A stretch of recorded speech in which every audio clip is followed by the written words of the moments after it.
अस्सलाम वालेकुम। आज मैं एक important topic the difference between cadet colleges and usual colleges पे एक वीडियो बना रहा हूँ सो डैट कि जिन पेरेंट्स को ये इंटरेस्ट है कि उनका बच्चा कैडेट कॉलेजेस में स्टडी करे, ये स्टूडेंट्स का अपना इंटरेस्ट है कि हम कैडेट कॉलेजेस में एडमिशन लें, तो उनको ये पॉइंट्स अंडरस्टैंड करने के बाद ये डिसीजन लेने में आसानी हो जाएगी कि उनको कैडेट कॉलेजेस की तरफ जाना चाहिए या फिर हम नॉर्मल जो कॉलेजेस है उसमें स्टडी कर रहे हैं।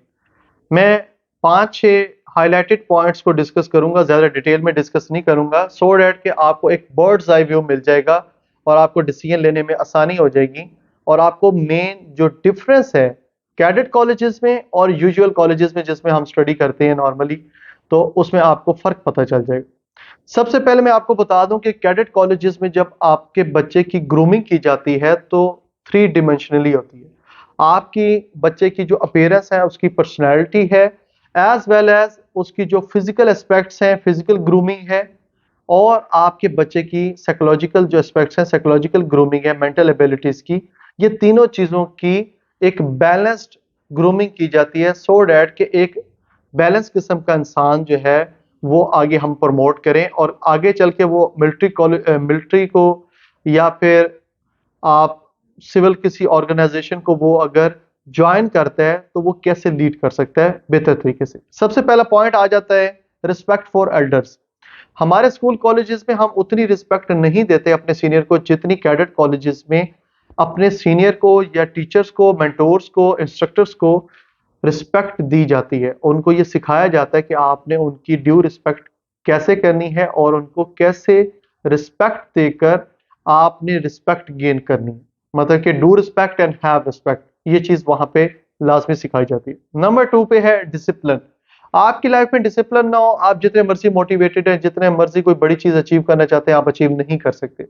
हम नॉर्मली कॉलेज में क्या होता है, या कॉलेज के अगर हॉस्टल में भी हैं, सुबह उठेंगे, बेड वैसे छोड़ देंगे, ड्रेसिंग की, जाके स्टडी की, पढ़ाई शढ़ाई करके शाम को वापस आए, इधर उधर घुमा फिरा, कोई हमारी लाइफ में डिसिप्लिन नहीं होता। बट वहां पे कैडेट कॉलेजेस में हर चीज प्री प्लान्ड होती है, हर चीज का शेड्यूल बना होता है। आपने सुबह मॉर्निंग में उठना है, आपने बेड को कैसे छोड़ना है, आपकी ड्रेसिंग कैसे होगी, आपने नाश्ता कैसे करना है, ब्रेकफास्ट के बाद आपका जो स्कूल की एक्टिविटीज हैं, और उसके बाद आपकी जो फिजिकल एक्टिविटीज है, और इवनिंग में आपने क्या एक्टिविटीज करनी है, हर चीज प्लान्ड होती है और हर चीज डिसिप्लिन के साथ सिस्टमेटिक वे में करवाई जा रही होती है। ये चीज नॉर्मल कॉलेजेस में नहीं हो सकती। इसके अलावा मैं आपको बता दूं, लीडरशिप एंड कम्युनिकेशन सबसे जो बड़ा इंपॉर्टेंट मैं समझता हूं कि उनके अंदर जो लीडरशिप की क्वालिटीज पैदा कर दी जाती हैं कि वो लीड करना सीखती हैं।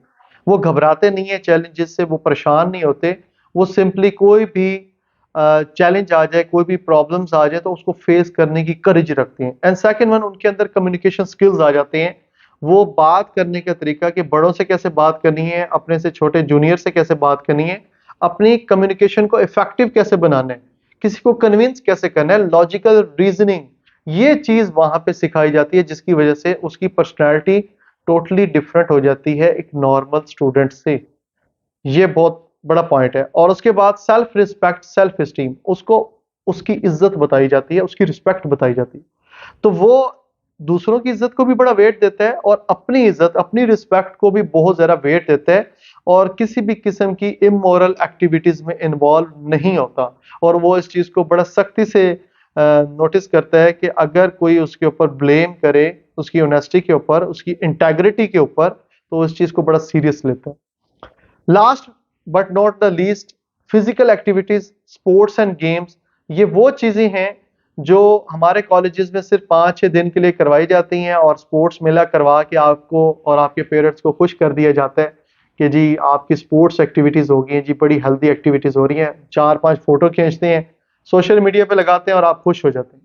But on the other hand cadet colleges में ये डेली बेसिस पे होता है और ये कंपलसरी होता है कि आपने स्पोर्ट्स गेम्स में पार्टिसिपेट करने, आपको कोई एग्जाम्पशन नहीं दी जाती, आपने खेलना है या फिर आपने स्पोर्ट्स गेम्स में खुद इन्वॉल्व होना है, एथलेटिक्स करनी है, फुटबॉल है, क्रिकेट है, हॉकी है, या कोई और जो इंडोर आउटडोर गेम्स है, आपने लास्ट में पार्टिसिपेट करना है। इससे आपकी जो फिजिकल मतलब कि ट्रेनिंग है वो बड़ी इंप्रूव हो जाती है, आप रोबस्ट हो जाते हैं, आप आपकी बॉडी स्ट्रांग होती है, आप फिजिकल जो आपकी एंड्योरेंस है वो बढ़ जाती है।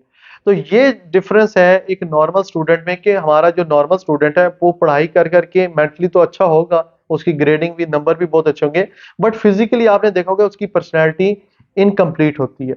लेकिन अगर आप कैडेट कॉलेज के स्टूडेंट को देखेंगे वो फिजिकली स्ट्रांग आपको नजर आएगा, उसकी मेंटल एबिलिटीज, मेंटल जो लॉजिकल रीजनिंग है वो बहुत स्ट्रांग होगी, उसकी जो अपीयरेंस होगी वो बहुत अट्रैक्टिव चार्मिंग होती है।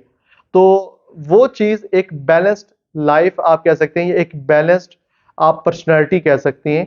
तो ये कुछ डिफरेंसेस थे जो आपको कैडेट कॉलेजेस में मिलेंगे, नॉर्मल यूजुअल कॉलेजेस में नहीं मिलेंगे। आप इंटरेस्ट रखते हैं अपने बच्चों को कैडेट कॉलेज के एडमिशन टेस्ट की लाजमी तैयारी करवाएं और उनको तकरीबन 3 से 4 महीने की तैयारी करवाने के बाद टेस्ट दिलवाएं। ऐसे ना करें कि आपने बस एडमिशन भेजा और उनको टेस्ट टेस्ट दिलवा दिया। इस तरह कभी भी आपका बच्चा एडमिशन टेस्ट में पास नहीं होगा। हमारी एकेडमी एडमिशन टेस्ट की प्रेपरेशन करवाती है। इस सिलसिले में आपको कोई भी गाइडेंस की ज़रूरत हो तो आप हमसे राब्ता कर सकते हैं। हम इंशाल्लाह ताला गाइड करेंगे, उनकी जो कंसल्टेशन है वो करेंगे। वीडियो अगर अच्छी लगी हो तो लाजमी लाइक ज़रूर कर दीजिएगा, कमेंट्स में कुछ भी पूछना हो तो पूछ लीजिएगा, दूसरों के साथ लाजमी शेयर कर दीजिएगा। अपना ख्याल रखिएगा। अल्लाह हाफिज़।